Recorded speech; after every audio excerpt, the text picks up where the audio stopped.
for sure. Will Malaysia contend, or are they gonna get that Minsitar? Momo-chan, what a prediction! On point. It reminds me on Harith actually. Harith. Harith.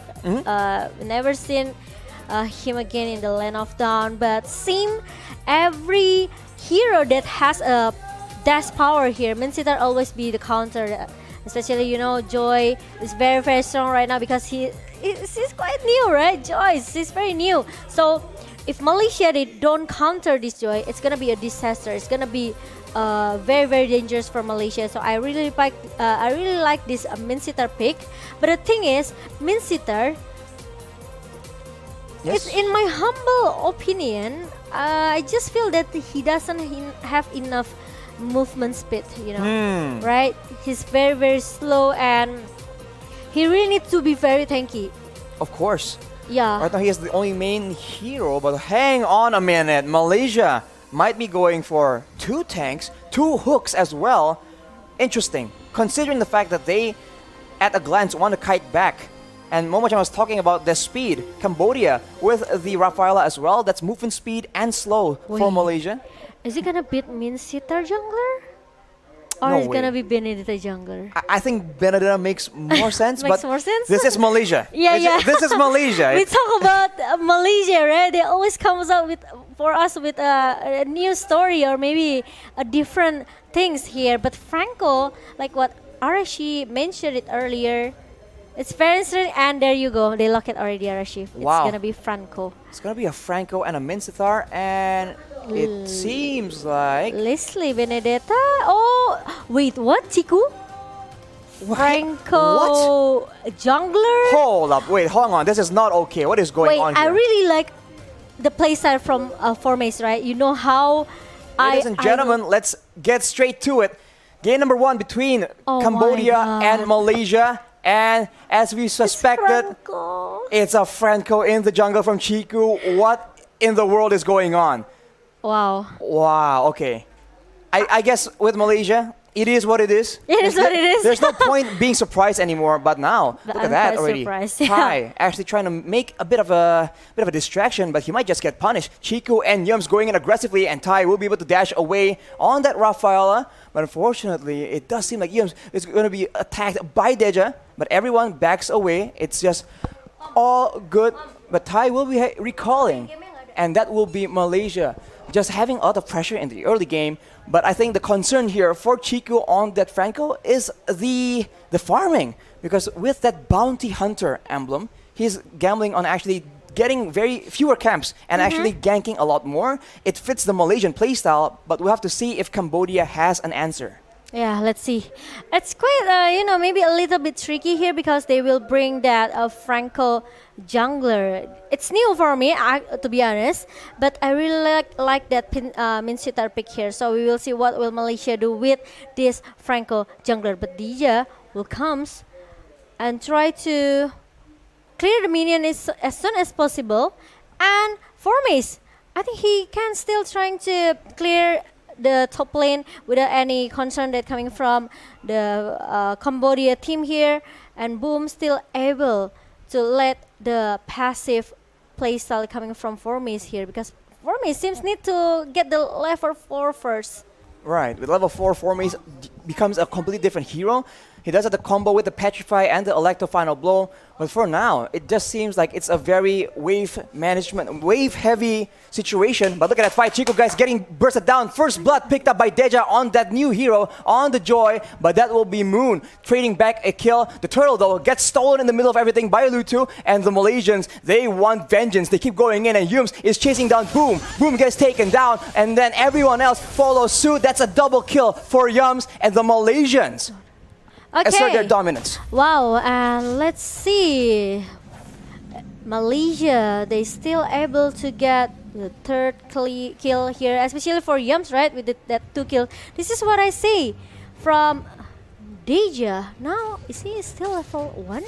No, I think he has. Oh, it's level 4. Okay, so it's. Exactly. This hero is just so mobile, and there's so much burst potential. You don't really notice it, but the small amounts of crowd control combined with the dashes, it's just completely annoying to deal with.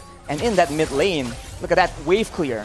That just gives the Cambodians a lot more wave clear to play around with. But of course, against 2 hooks from the Malaysians, it might be a bit too dangerous for them to not watch where they are gonna move. And Yums, I think it's kind of important for his presence, and Momo needs to flick out because he saw 3 members in the bottom lane trying to punish her and giving a pressure since the early game. We talk about this later, right? So the Malaysian composition actually they are trying to play into the mid until the late game composition because they need sometimes. But meanwhile, we talk about that. OP has been, doing his homework. Doing his homework and getting that kill. Momo gets taken out, and the Malaysians are on that back foot. Deja on this Joy. That pressure allows them to actually play so aggressively and secure a turret at the bottom side. Formase has rotated to try and alleviate some of this pressure, but it's clear that the Malaysians are struggling to keep up. It's a tough situation for them for sure, especially because all these very aggressive early game heroes with a lot of wave clear. The Beatrix, the Joy, the Lapu Lapu even. There's a lot of tools in the hands of the Cambodians to manipulate these waves. They only have this Benedetta if they want to play the rhythm in the early game actually. And Formase is not enough because we know Benedetta still needs some item, maybe on War Axe or maybe some the Bloodlust Axe for the lifesteal here. So need some time as well for Formase. So I think Malaysia, they will try to play a little bit passive here until the minute number 6 or 7, until at least Momo got his Berserker Fury. Or maybe Blade of Despair. Well, we say that they will play passive, but they were the ones who initially got the abundance in kills. So we'll have to see. I think these turtle situations are where things get a bit confusing because sometimes which team prioritizes the turtle might just get caught off guard, and that seems to be the approach that a lot of these aggressive teams have been taking. You can take the early turtle, but then we'll take 2 or 3 members, and it will still be worth it that way, especially if they can translate that man advantage into a turret objective. But for now, both teams are just waiting around, but Cambodia are the ones that seem to be wanting to orchestrate dives. Okay, and now 2 members in the top lane here. Yum still able to survive. The King's calling up, but OP got a lot of time and space as well. Look at that, the electrifying bits open up from Deja, but the cover up coming from Malaysia. Look at Dream member Chico, guys, trying to hold up a little bit, and look at the manipulation really on time. And the perfect timing. They got Lutu, but not really, maybe a lot of advantage for Malaysia. They get Lutu, but they lose their top lane turret in the process. Definitely not the result that they would ideally want. They have 2 hooks, but for the most part, Cambodia have no issue at all bringing the fight to them. And now, boom, with the Bloodlust Axe, will be able to sustain even more in the early game fights. And we see that the Malaysians, they are struggling to secure those kills after getting the members of Cambodia low enough in those big fights. Yeah, and now Cambodia, I just feel that they know what they have to do in the early game. They know Malaysia is looking very, maybe I can say not strong enough to counter all of the damage that Cambodia have. So they have to play a little bit patient here from Malaysia. They try to make some space for Momo, especially Momo has been taken down once, right? So they need some space for Momo to at least get his item until he's ready for the team fight. Lutu getting poked down by the sniper on Leslie, but Iron Hook lands, and right now the Malaysian trying to strike back with the real manipulation. Chiku picks up 1 kill, but the turtle will be taken by the Cambodians. Is that enough to make it worth it? We'll have to see, because Tai is also being chased down, and Chiku has some plans here. The Iron Hook does not land, but I think the Malaysians might make a play for the purple buff. Aggression all across the board right here. Yeah, and if I'm not mistaken, I think Chiku used his retribution just now. He did. Oh, okay. And yes, there's no retribution for both of the jungler because Cambodia, they secure their turtle objective, and now Momo, he needs to focus. He needs to, buying a lot of time to get his item. Deja, and maybe goes in with the electronic beats, but he gets taken out. Too aggressive, and Yums is still left for now as Deja goes in, ignoring everyone else. Moon is running for his life, but he will be able to get out of that situation. Chiku just hovering around, threatening to engage with the Iron Hook, and Cambodia will be staved off, but only for now.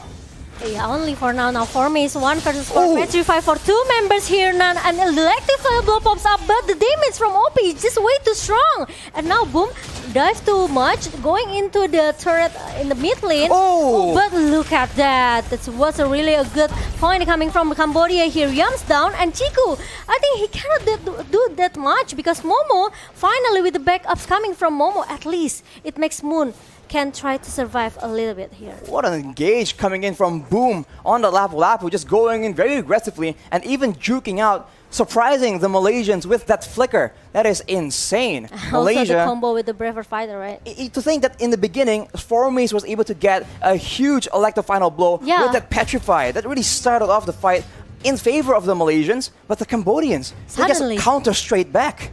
I agree with that, and it looks very strong for Cambodia, especially in the first maybe 10 minutes. And OP, he got really a good KDA 5-0-0 with a level 12 right now.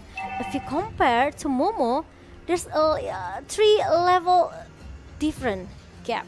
3 level difference. It's definitely significant, but of course OP is expected to be winning in this early game. The late game is where Momo is going to take over with that true damage, up to 2k, and against the team of Cambodia, there are 2 fighters, so the true damage will be so useful if they can actually stall the game long enough, because Cambodia is going for the Lord, will be free uncontested, and Malaysia, it seems like they are just trying their best to damage control. They finally secure a turret as well. Yeah, they maybe can try to, do a split plus strategy here for Momo. Especially, they cannot contest the first Lord, but it's only the first Lord. So Malaysia, they should able to just knock it off very fast. But the thing is, I think Cambodia, they don't want to let this Lord become a giveaway Lord. Well, on that note though, Formace very aggressively is here, still trying to make sure that he asserts the dominance. He threads the back line and Yums lands a hook. It's a stun on the tie, but it won't amount to much. Malaysians are a bit gun-shy right now due to that gold difference. And Deja, as you can see, not a lot of counters available, is moving in and out, and the Iron Hook does not land as the Cambodians will be able to take away one more turret from the Malaysians, moving over to the mid side where Formace will be forced to retreat. Oh, okay, it's interesting because 2 turrets down in the top lane and also the mid lane, and now Lord is still going into the bottom lane. It's gonna be a disaster for Malaysia. 6 turrets for Cambodia. Meanwhile, Malaysia, they're still having this high ground defense that they're coming from Eve, but I think Cambodia want to force a team fight here. Nibiru's passion will do so much damage, but the real manipulation actually takes out an OP in the situation. Oh, wow. Boom gets taken out. That's a shutdown for Moon. 3-0-4. That is a Malaysian striking back with the high ground advantage. Cambodia a bit too overzealous to end the game, losing 2 very important members in the process. And now this is the momentum shift that the Malaysians have been waiting for. Gold difference reduced to only 2k. Oh wow! Now Malaysia, they are trying to catching up all of the, I can say maybe disadvantage they have right now, right? With the 2k gold difference in the hand of Cambodia, Malaysia, they refuse to give up. It's just the first game, yeah, and they still have a chance, right? Oh, a lot of chance for this best of 3 series for Malaysia, and this is what they need. Momo need to be in the perfect position, right? Yes. Moon need to stay in the safe position as well. So this 2 combo between Momo and Moon, it should be work for Malaysia. If they lose Momo or Moon, I think it's gonna be a disaster because they only have Yums and Chiku as a front laner. Moon though is being targeted. Iron Hook does not land from Chiku. He is struggling to get the valuable pickups that he needs. The snipe though exposes the Cambodians, but the Malaysians will not be able to find a big fight. On that point, Momo, as you mentioned, when Deja can get into that back line, that is where they get so much more benefit, because Moon as well as Momo just can't have the space to operate to deal out that damage. Yeah, Malaysians really need to cover this Moon because we know how strong the real world manipulation. It's only a suppress ability that can shut the ultimate down, right? Other than that, Moon will be so free using his real world manipulation. So it's gonna be a homework as well for Cambodia. But I think the second Lord, Malaysia want to try to take a chance to just contest it. Race has rotated, but look at that. That's an in-game for the Cambodians. But the look up from the Lord actually benefits the Malaysians. Like the final blow in the back line from Maze, and Moon does a lot of damage, but oh no, OP is still alive, doing a lot of damage, and that will be the Malaysians dropping one by one. Momo, the only one left as the Cambodians claim victory in that massive team fight. Now Momo really needs to recall, because look at that. The minion is going into the base of Malaysia. Momo needs to clear as soon as possible, because the 3 member from Cambodia seems they want to focus on the base. 0 seconds jumps will spawn, and the waves will not reach the base in time. Now the Malaysians have a chance, but look at that damage onto Momo. Bandit's Rage, that's just a lot of damage in the hands of OP that they cannot ignore. The Malaysians are able to survive, but that's for now. The Lord is marching down in the bottom lane as well. The Cambodians definitely want to make use of this huge momentum shift, and they might just be able to do it. But of course, the Malaysians are in their base. They have a chance here. Yeah, especially you bring this Joy into the late game composition. I think it's not good for Malaysia. That's a concealed play from the Cambodians. They are trying to get a decisive fight, but they won't be able to find it as the Malaysians zone away. Ruined Population is too far back in the back, and we can see that Yums gets taken out, and it's still a really back and forth situation, but the Cambodians are able to take out Yums, so there's no engage, no front line for the side of the Malaysians. Yeah, the ultimate type pops up going into the hand of OP, and now Cambodia, they are trying to force themselves going into the top lane here, trying to take the best turret of Malaysia, and they succeed. And now it's gonna be the next mid turret here, and it's gonna be the left base turret for Malaysia. So I think it's gonna be a disaster. Look at that, the Phantom Saint pop up. Moon trying to survive here with a good positioning. The Ruin Manipulation pop up. I think Cambodia, they will take the game number 1 RSG without any doubt at all. I could say Joy is very, very strong in this game. Insane amounts of damage coming out so fast from the side of Cambodians. And the Malaysians, they're usually at home in those fast-paced situations. Unfortunately, they are forced to accept defeat in game number 1. Yeah. And Cambodia, against all odds, against the Malaysians, they have... Deja is definitely one of the main issues here, but the match MVP will be OP. 0, 1, and 2. Oh, sorry, 8, 1, and 2. With a 900 GPM, he was doing a lot of damage from relative safety. You can see that there's only one fight where Moon was able to actually target him. These mobile heroes, he is able to just go in, and there's no solution at all from the Malaysians. Actually, the mid-sitter pick is very, very a smart move from Malaysia, because it's only hero that maybe effectively counter this Joy, right? But the problem is they bring a Leslie. That's the only...